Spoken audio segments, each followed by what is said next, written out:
Good morning, good afternoon, good evening, two-wheeled friends around the world. Zack here with RevZilla, and welcome to another episode of Daily Rider. The motorcycle that we're going to learn about today as we ride is none other than Kawasaki's Versys 1000 LTSE Plus. So that's a 1000cc inline four with some upright, comfy ergos and loads of features for about $18,000. The big question swirling around this bike, though, is its little sibling. The Versys 650 is third on the Daily Rider leaderboard. So is big brother that costs twice as much, twice as good? Well, let's get to riding and find out, shall we? Here we go.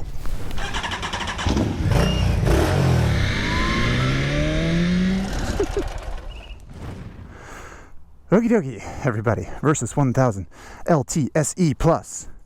Lots of letters, lots of features. We'll start at the front. Cornering lights, something I wanted to point out because we won't be able to see those very well while we ride. So as the bike senses it leans over, these light up in sequence to shine a light through the corner at night. They're pretty good, not great, better than nothing.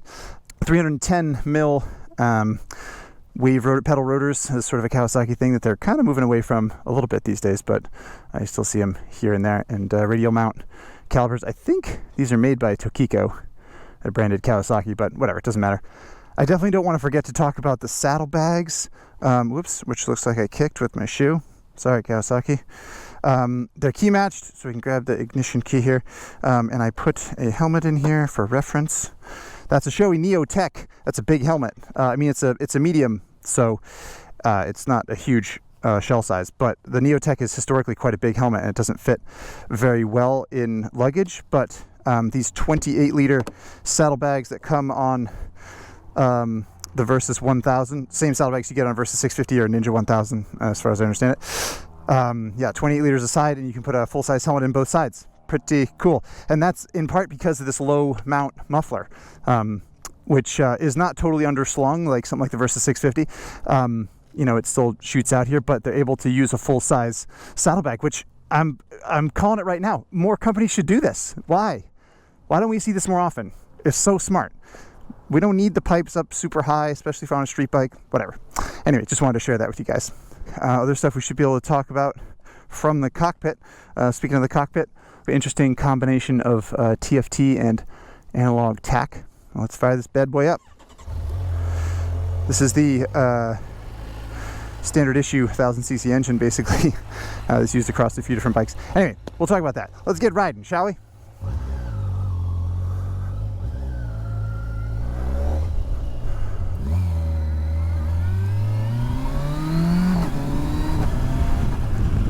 Okie doke.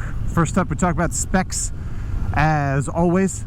Like I said, 1000cc engine, actually 1043 cc's. It's a pretty big bike. 1000cc inline four is a full-size engine there, you know. The other numbers are also pretty big. 587 pounds on the Daily Rider scales with a full tank of 5.5 gallons and a seat height. Oh, this guy wants to know stuff. What's up? Oh, how many miles per gallon? About 50? Right on, man. All right, we got a question about MPG from a friendly citizen of the world. That was nice. I hope he gets a Versys someday. That'd be nice. Anyway, quick note about the weight. The saddlebags come standard on this bike, so I weighed them with saddlebags on because that's how the bike comes. But you can obviously take them off. They release really quickly, and they weigh, I believe, 17 pounds in total for both bags. So you shave about 20 pounds off if you get rid of the saddlebags. I felt like it was fair to weigh the bike as it comes on the showroom floor. And just like that, we're behind the curve already with talking about ergonomics. This bike is extremely comfortable. Very, very comfortable. Just a great riding position, exactly where you want your hands to fall, exactly where you want your feet to fall. The pegs are probably a little high, I think, if I could complain about anything. I don't think they need to be as high as they are, but in general, it's just a very comfy spot to sit, in my opinion. Okay, we're headed out onto the freeway. I'm gonna adjust the windscreen up, which pretty sure You're not supposed to do that while you're riding, so I didn't do that, obviously, and I would never recommend it, and you shouldn't do that because I didn't. But we'll just experiment with the windscreen up just for a minute here. The camera's on my chin, so you folks are probably looking through the windscreen. I can see over the top of it, and the pocket of air that the Versys 1000 creates is pretty gosh darn good. I'm a little bit tall for the bike. I get wind hitting me in the top of the helmet, and it's a little bit loud. Maybe you can hear that, maybe you can't. But in general, the aerodynamics are impressive. The windscreen isn't just tall, but it's pretty wide, and the front of the bike is wide. The bike is wide in general. As I said, it's just large in general. And that means that the wind protection is quite good. I mean, I bomb along the freeway, I basically get a little bit of wind on my arms, and on the top of my head, and other than that, it's amazingly smooth and calm in here, and nothing like going 30 miles an hour on the freeway to really make it nice and smooth and calm. All right, now we're going more like actual freeway speed. The point is, it is very, very comfortable on the Versys 1000. This thing is made to slay miles. Obviously, you got those big saddlebags, lots of wind protection, no surprise there. See if you got cruise control. I don't want to forget to talk about that. So you tap this button here. Did it work? Oh yeah, I turned cruise on, tap down to set it, and there we go. Not gonna take my hands away from the handlebars because I'm next to a semi, but there you have it, cruise control. Cruise is a nifty feature, and it's pretty cool that that it's included in this bike. I think they could have used fewer buttons in general, but whatever. These are little things, nitpicks. On to gas mileage, and that news is not quite as good. Oh my god, I just realized I lied to that guy. Son of a gun. I told him 50 miles a gallon. Oh, I was thinking of a Versys 650, and I totally brain farted. Wow, that's too bad. The actual gas mileage figure is 35 miles to the gallon, approximately. I've gotten a little bit better than that. I got one tank 35, one tank 36. So, you know, you're going to be in that approximate range. And that means that the range of the motorcycle is not great. I mean, I've been filling up at 160, don't rear end me, 160, 170 miles. And I'm not like scraping the bottom of the tank or anything, but it's down to one bar, and I'm like, I should fill up. Much worse range than the Versys 650 because it gets 15-20 miles a gallon less than a Versys 650, and the fuel tank is the same size. So I'm gonna put it in sport. Oh, don't have time to put it in sport mode. Just gonna hammer away from here. Wrap. Here we go. More to the point, in this section of road, I don't want to forget to talk about mirrors, and the mirrors on the Versys 1000 are very, very good, as they should be. Big, comfortable, long distance riding bike, and the mirrors are great. Gold star. Right, downshifting toward the neighborhood here. I'm using the quick shifter to downshift as well. It's up down quick shifter, which is pretty cool. Interesting thing about the quick shifter though, it has a spring in the linkage, and when you push down on, when you shift in either direction, you can feel the linkage, like you can feel the spring in the linkage. It's a very odd sensation. Yeah, 0 miles an hour, good stuff. It's a very odd sensation in the quick shifter that I've never felt before, and my colleague rode the bike and he described it as like eating with really soft plastic takeout fork and knife, where it just always bends and you're kind of like, ah, shit. That's how this feels basically, and it's not good is the point. It just feels weird. I don't know why Kawasaki did that. Maybe to like make it feel soft and luxurious or something, but it just, you lose tactile feel as you shift, and I don't love it. As you get down to very low speed, it for some reason does not register 1 mile an hour, 2 miles an hour, or 3 miles an hour. It's not important, but it's something of note. So watch, 5, 4, 0, 0, 4, 0. So it makes the footless stops technically very easy because I only have to get down to a couple miles an hour and it shows 0. A little cheat code for these footless stops, am I right? There we go. Footless stop number 3, Versys 1000. Yeah, I screwed that one up. It's a big bike, no two ways about it. One of the other reasons it feels pretty good at low speed is that the throttle response is pretty good in general. I give it sort of a 7.5 out of 10, 8 out of 10. Not perfect, but quite good. And yeah, basic cable clutch, very direct. It as a basic function, it works really well as a machine, which is what you'd expect from our friends at Kawasaki. I got a little bit of time at this traffic light, I think, to jump into a couple little things in the dash. Hopefully you can see it there. It's a nice big clean TFT. It's organized pretty well. You can adjust trip B here we're showing. So if I tap that, I can see lean angle, max lean, odometer, trip A. And then if I tap the lower button here, this will change down here: range, average speed, total time, battery voltage, live gas mileage, that kind of thing. So that's the basic layout of the dash, which is pretty good, I would say. Okie doke, as we approach Lover's Lane, I'm going to jump into passenger accommodations because I got a lot to say. The missus was absolutely glowing about the Versys 1000 passenger accommodations. Yeah, she said it was great. She used phrases like 10 out of 10 and the most comfortable bike I can remember riding, stuff like that. Yeah, I know. And she's been on a Goldwing and a K16 and, you know, big comfortable bikes like that. And I think realistically she'd rather tour on something that has a backrest.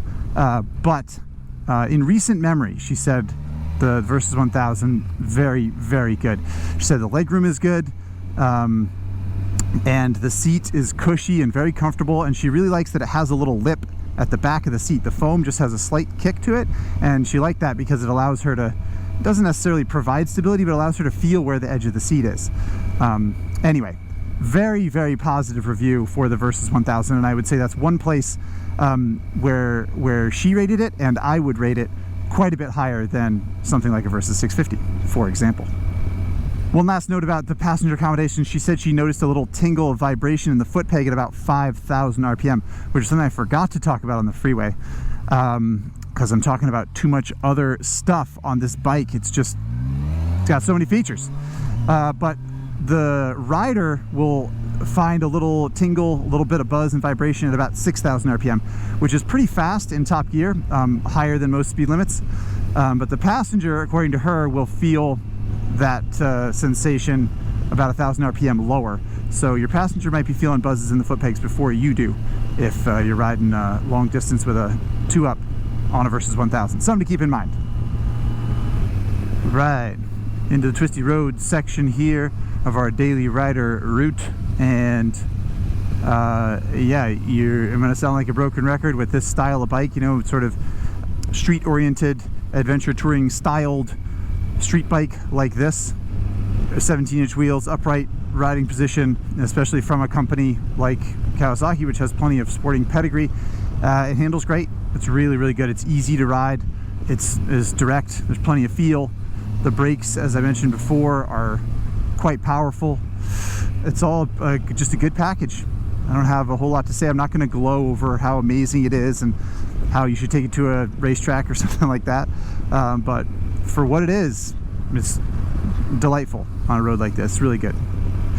So I said I was going to touch on the ride modes later, and I don't want to forget, so I guess I'll talk about it now. The only problem I have with the modes on this bike is that they're not super distinct to me. The road and sport are basically the same. Whoop, you want to merge over? Is that what you want to do? Go for it. Go for it. Anyway, where was I? The ride modes aren't super distinct. The electronics are a little bit different, but I think they could have done more to have sport feel extra sporty or road feel extra medium. I don't know. So if you're in sport mode, you have to hold down this mode button down here. You hold that down and it changes to road. And then if I hold it down again, it changes to rain. And if I hold it down again, it changes to rider. And now you can see I have KTRC off in rider mode. Who knows why? And in rider mode, you can jump into the dash by holding down this select button over here, and you can go to this menu, and you can go to vehicle settings. Where is it? Rider mode. No, that's not it. All right. If I don't hold this select button down, but I tap it, there we go. Now I'm in rider mode. See, and I can select full power. I can put that on low power, which is the softer response, or I can change my KTRC settings, or some of the electronic suspension. And so yeah, that's a nice feature. I do like that ride mode where you can decide what you want the settings to be. But I don't like how long it takes to go between the ride modes. I don't like that, like, you can do it on the fly, but if you don't hold it down long enough, then it just changes the piece of data that you're looking at on the dash, and you're kind of like, why isn't there just one button to like tap through modes? I don't know, just a thought. And then the last thing I don't like about it is that rider mode shows that I'm in full power instead of low, and it shows that I'm not looking at it, so what is it? Yeah, KTRC mode, and then some other stuff. But now I can't see my range or my trip meters or the air temp or any of that. It's just, now I'm just looking at this. Oh, KECS, right? So that's the Kawasaki electronic something. It's the suspension. So I appreciate that they have these settings here. I appreciate that it shows the information. I don't like that I can't see all the other stuff that I can normally see. That is a miss for me. Last thing to talk about while we're on the topic is over here. You see this little man standing here? Little men's restroom. Where is it? Oh yeah, preload. So there's a button over here that says preload. If I tap that, hold that, it will go to men's restroom with luggage, or it will go to 2 men in a restroom with luggage. So this is, jokes aside, this is rider and passenger, rider with luggage. And while it's blinking, it's adjusting. And while it was doing that, I could feel it adjusting. So it cranks in preload to the spring and stiffens the spring, which raises the rear ride height. Lots of bikes have this now. This is Kawasaki's solution for it. I don't hate that there's a preload button right here. It's easy to tap through if you're stopped. Green light, and off we go. Woo. And a little willy because we got KTRC off. Now all this talk about electronics and the suspension and blah blah blah, ride modes, blah blah blah, Zack. You didn't even talk about the engine. And the Versys 1000 engine, like I said, is a sort of utilitarian Kawasaki engine they use in other models as well, and it is not wildly charismatic. It is not wildly fast. It's just sort of a good, solid engine. It's pretty grunty, got decent torque and grunt down low, with a kind of a fun rush at the top without being terribly exciting. But yeah, it's not bad. It's good. My colleague Lance Oliver at Common Tread, he wrote the first ride article of this bike when it came out in 2019, I believe, and that article is linked in the description of this video, by the way, along with the basic specs of this bike. And what Lance said was, basically, some people might call this engine boring, but I think that's what I like about it, is that it just serves its tour without a lot of fuss, and has plenty of power. And I can appreciate that attitude for sure. Couple more shots at footless stops here just for the heck of it. And I'm trying to think what else we need to cover. We head for our dirt road section here, or our off-road section of Daily Rider. I feel like there's so much to unpack about this bike. I'm sure there's stuff that you're like, talk about the hand guards or something, I don't know. If you're wondering about the hand guards, they're great. They come standard. Heated grips as well, which are pretty good except for the little light that lights up when you adjust it. Here, we're not in traffic, so I can show you. Now that you brought it up, now that you brought up the heated grips, we can talk about it. So you tap it, one blink turns them on. 2 blinks means that they're on level 2. This is level 3. See? 3 blinks. Tap again for level 2. Tap again for level 1. Tap again to turn them off, I believe. I just don't like that the LED is under where you have to put your thumb. I wish there was something on the dash that said, your heated grips are on level 2. Seems like it'd be easy enough to do. Whatever. If this is what happens when you have an $18,200 bike, I'm gonna start poking holes in it, you know what I mean? Oh, we got a choo-choo train coming off station there, coming right at us. You know what I'm gonna do here? I'm gonna put it in rain mode real quick for this first section, and we can experiment with the traction control. Wide open. See how careful it is? It's pretty cool though. It still pushes you forward, allows you to accelerate, but it just will not let you get in trouble. Same thing with ABS. Mashing the brakes right now. Just mash the brakes. Nothing happens. Pretty cool. I mean, this is what you want in a safety system. You want it to be extremely safe. Now we're back in rider mode so we can hoon around. Roosting up deuced. This is going to take a while. This train situation. Ruh-roh. Let's hit the jump on the Versys 1000. Oh gosh. Didn't take off very gracefully. That's for sure. Yikes, my yikes. Oh, the train's backing up. That's good news for us. I'm just going to jump out here. Excuse me, sir. To answer your, I didn't really discuss the road, dirt road, did I? Sorry. If you want to go down a gravel road, it's totally fine. I would not actually hit any jumps or actually do any trails or anything like that. The bike is too big, not designed for this type of riding, or that type of riding. But if you want to go down a gravel road to get to a campsite, you're going to be very happy with how balanced the Versys 1000 is. And speaking of balance, let's do a wheelie.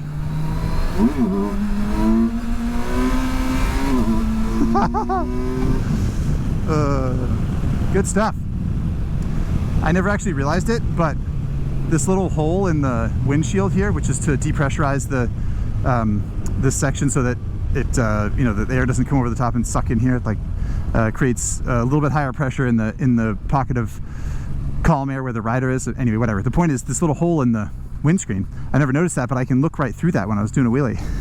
And I could see the road. Pretty handy. Actually, maybe that's what it's for. Maybe it's nothing to do with pressure at all. It's just a wheelie hole. Wheelie window. Thanks, Kawasaki.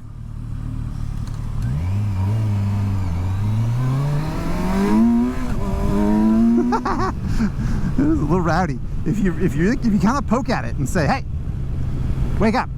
It's a surprisingly rowdy bike for how big it is. See if we can get it back in. Oh, that was pretty good actually. Just had to slip the clutch a little bit. That was kind of fun.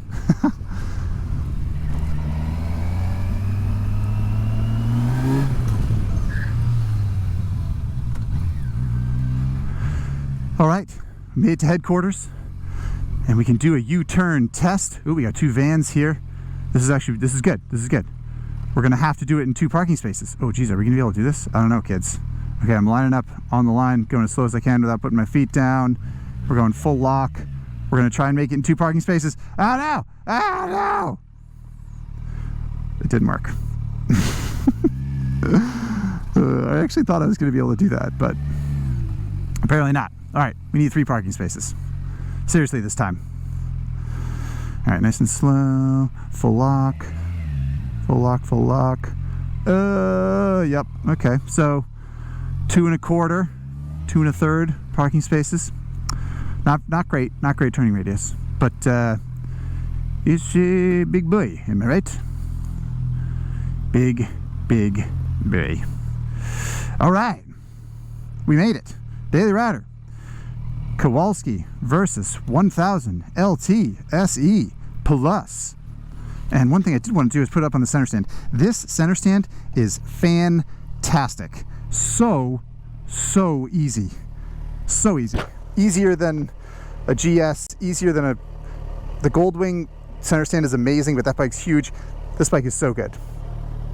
Very few of you probably care about a center stand, but I just had to put it in there because I care. Where are you? Make some noise. That kind of classic sport bike noise, right? Not all bad. There you have it. Versys 1000. A successful daily rider, aside from the U-turn test didn't go so well. But yeah, let's jump into some Instagram questions, shall we? First question that I'm going to talk about is from Austin, or more specifically, Austin B. who asks, if frequent two-up riding is planned, is this better than the 650? Yes. Yes, big thumbs up from my lady friend, as we talked about. So if that's what you're after, definitely a big improvement on this bike. Next question is from Dustin Leclerc Photo, who asks, since the Versys isn't great off-road, assumption, is there really any reason for this over a Ninja 1000 SX? Or is it a question of, I want to look like my friends on their big GS bikes is the only real advantage? So, calling Dustin out for the assumption that this bike isn't great off-road. Maybe, actually, you know what, Dustin? Maybe you know. Maybe you already know that this bike isn't great off-road. And that's true. It's not an off-road machine, so your assumption was correct. In my mind, this bike has separated itself from the Ninja 1000 with the cornering lights, with the, I don't know, like, it comes with so many features as standard, and it's so much more expensive. It is largely the same bike, but it is different in some ways that are notable. Better wind protection, more features, and it will be a little bit better if you trot down a dirt road, to be honest. Next question is from GL Valente, who says, is this bike the new definition of sport touring with bikes like the FJR disappearing? Yeah, so this is sort of what we just talked about. It is, I think, absolutely. This is the new definition of sport touring. This is the way that every company is going. I mean, Honda doesn't really have a sport tourer that they promote or care about anymore. You just get an Africa Twin if you want that, or a Goldwing. So you either get a touring bike or an adventure touring bike instead of a sport tourer. That's the way the market's going, which is not all bad as far as I'm concerned. The only thing I think that you miss is the look. Like, I think an old, Ducati ST4 or an old Yamaha FJ or the Ninja 1000. I think those are cool looking bikes in their own right, and so I'm sort of sad to see one vein of motorcycling dissipate, but it's for the best as far as I'm concerned. Next question is from Jared Wilson, who says, what do you think of the quick shifter Blipper? I rode one at a demo and thought it was the worst OEM unit I'd ever tried. Yeah, so we talked about that, right? It's got that weird spring in there. You can see it. Maybe you can even see it. Can you see it?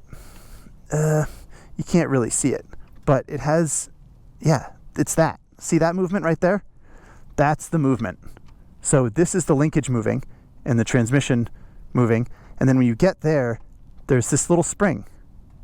And I don't know what it is, but it feels spongy and feels like takeout silverware, like Spencer said. So next question is a group question, rapid fire here. I'm going to fire through these. I'm not going to read all the names, but people asked for comparisons to Versys 650, the GS, Tenere 700, Multistrada, V-Strom 1050, Tracer 9, BMW S1000 XR, KTM 1290 Super Adventure S, Triumph Tiger, and Honda Africa Twin.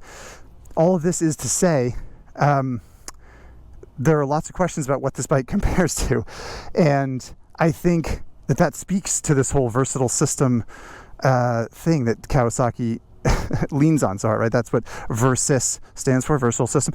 And they're not the only bike like this, right? There are lots of adventure touring bikes that are sort of quasi on-road, quasi off-road, whatever. But that's the cool thing about this category, is that it is so big and it is hard to know exactly what to compare this bike to. To answer some of these questions, I do think actually the BMW S1000 XR is not a bad comparison. What people don't appreciate about that bike, I think, is that it's very hard-edged. Because BMW has the GS, they already have that sort of sport touring segment. The S1000 XR is a mean sport bike on stilts, basically.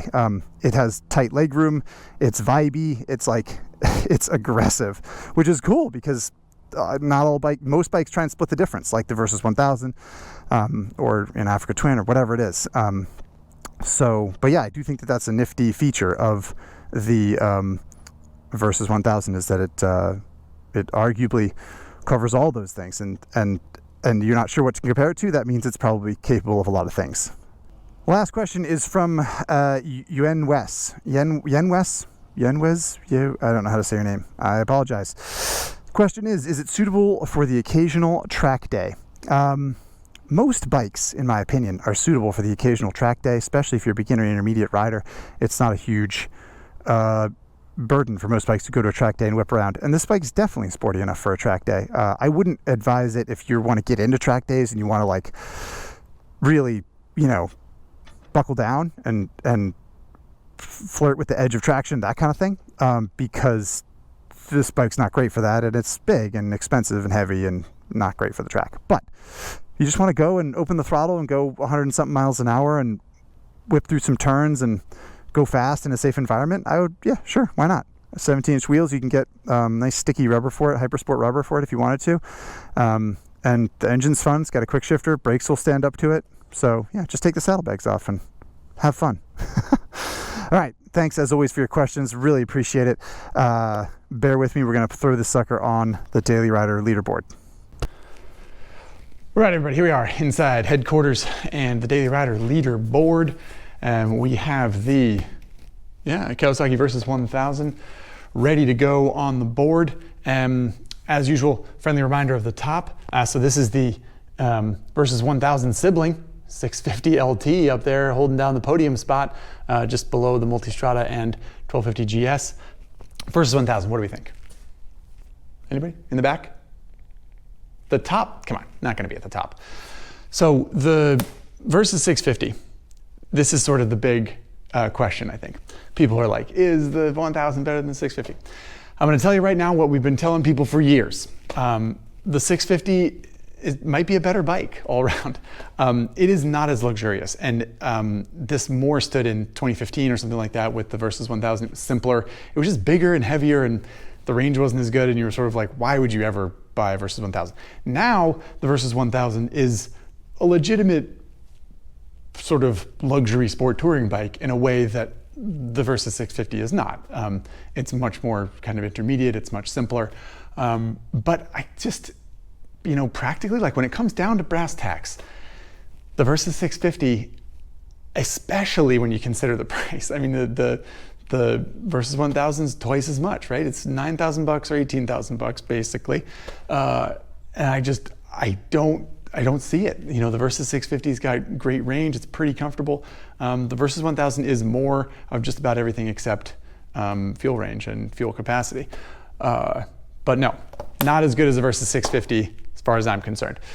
Africa Twin 1100 Adventure Sports is the big, large gas tank, long haul bike from Honda.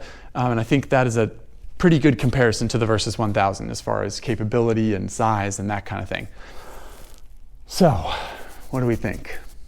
If someone said, oh, I was gonna get an Africa Twin, but I got a Versys 1000 because I didn't want the big front wheel, I would be like, great, good decision, fine. There's stuff with the Africa Twin that I don't like, frankly. The 2 dashes, it's complicated, it's so tall and so heavy.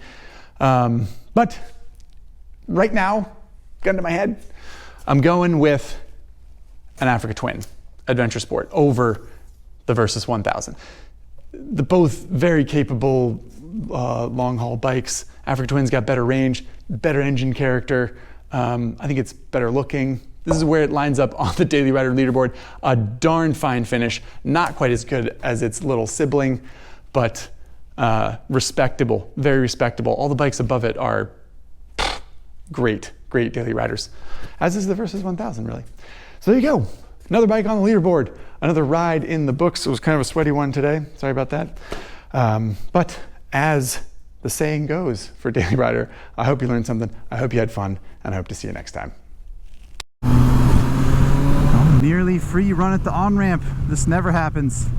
We can peel in here on the Versys 1000. Little twisty road spoiler alert. Handles pretty gosh darn well for the better part of 600 pounds. Okay. Back to traffic land. Thank you, good sir.